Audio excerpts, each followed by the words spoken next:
Yang pertama langsung saja karena to the point katanya moderator kan. Yang pertama, saya bertanya tentang visi Bapak yaitu adil dan makmur untuk semua. Yang pertama, saya berbicara mengenai adil nih. Saya ingin langsung bertanya kepada Pak Anies, yang dimaksud apa yang menjadi standar Pak Anies tentang adil gitu.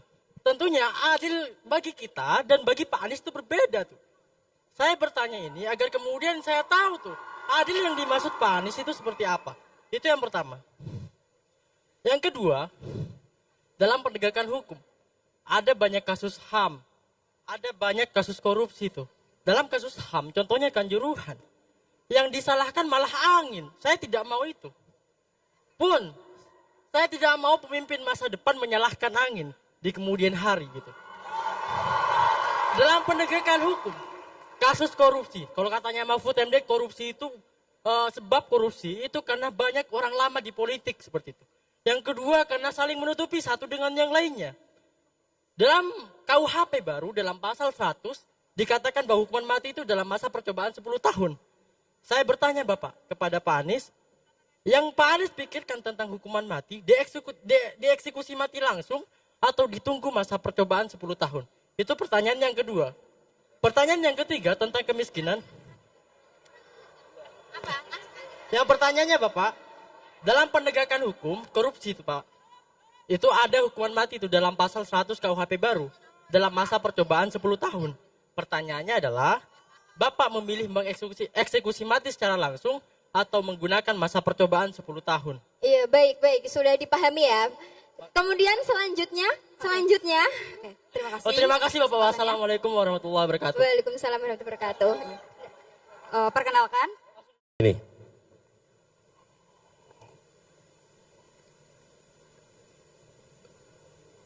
Pertama, soal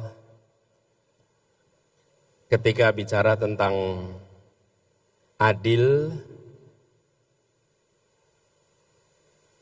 dan rasa keadilan. Adil itu bisa abstrak, rasa keadilan itu nyata.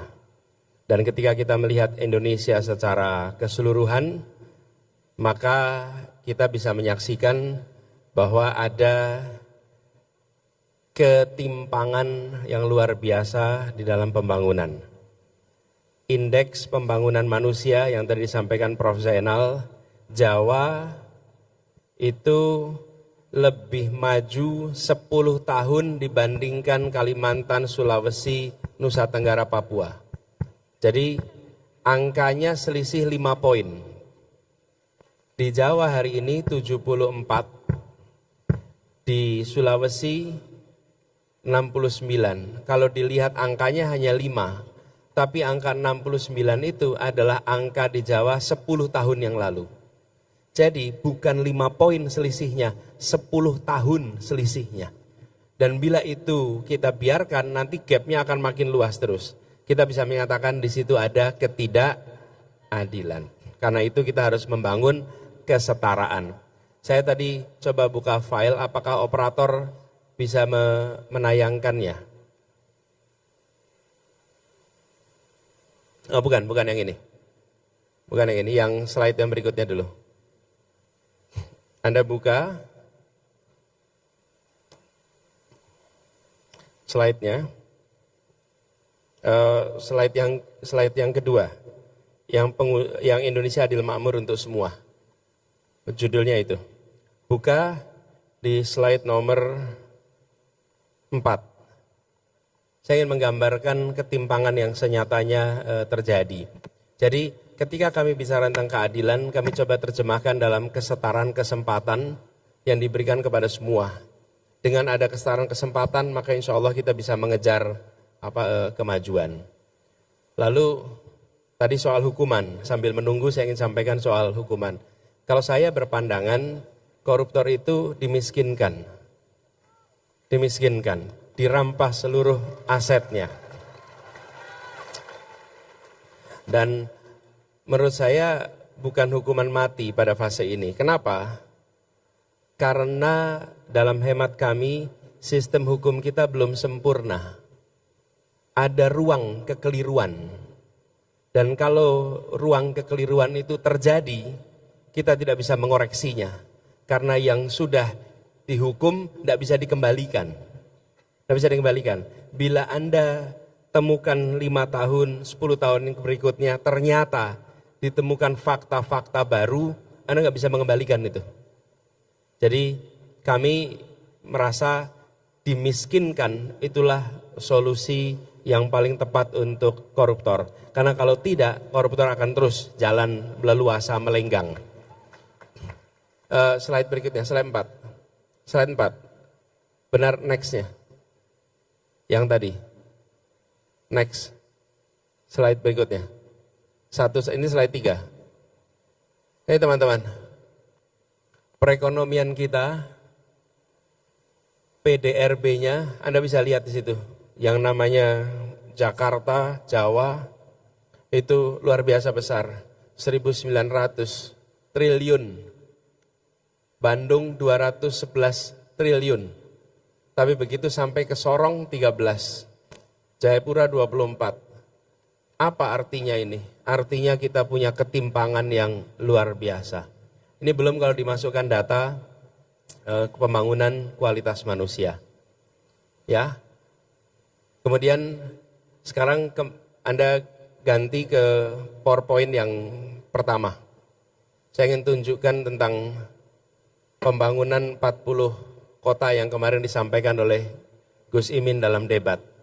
Yang kita ingin lakukan adalah dengan gambaran itu, kemajuan itu didorong bukan dengan membangun kota baru, tapi dengan memajukan 40 kota yang sekarang sudah ada, dinaik kelaskan sehingga mereka menjadi penggerak perekonomian di seluruh wilayah Indonesia. Jadi bukan membangun dari nol kotanya. Semarang didorong maju. Okay? Kemudian Purwokerto didorong maju. Cilacap didorong maju.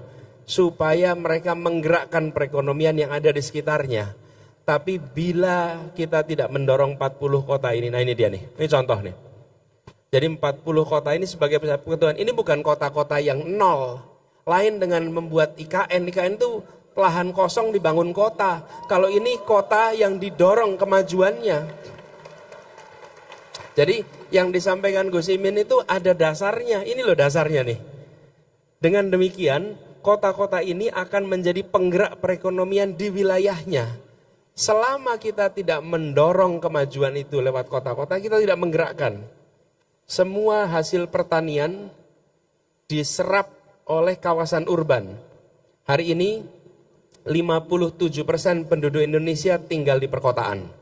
Di tahun 2050, 75% penduduk Indonesia tinggal di perkotaan.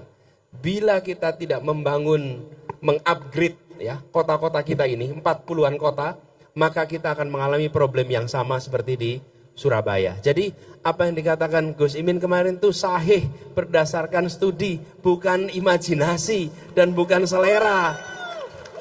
Itu teknokratik, ada argumennya.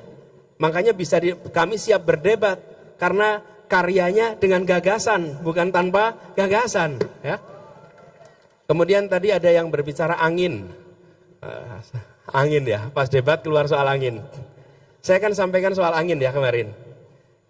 Teman-teman pernah dengar berita Singapura seluruh wilayahnya tertutup asap karena kebakaran hutan.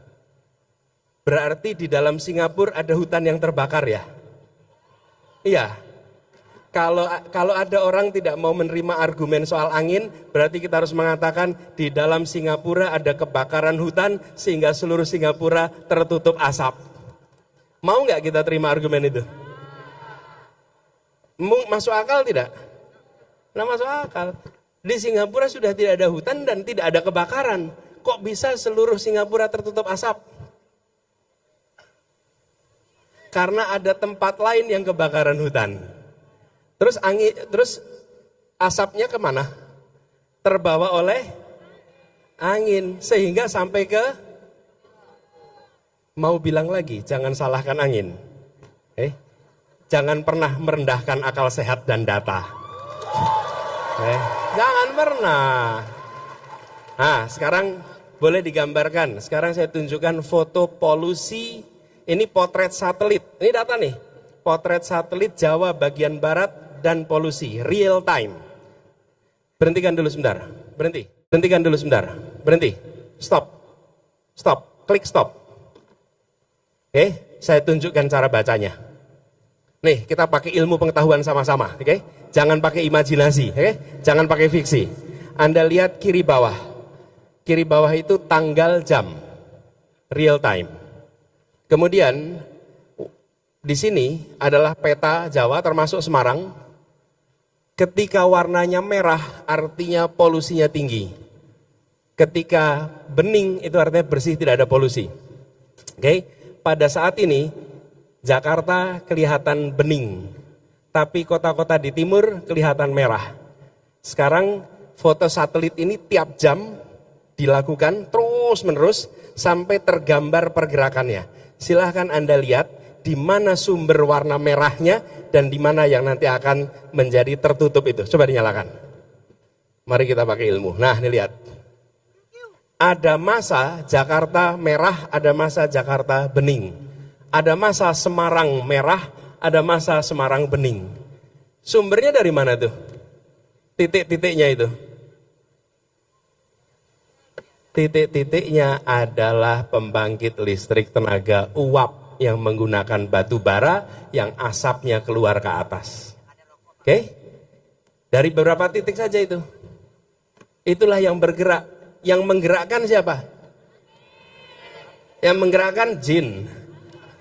Yang menggerakkan siapa?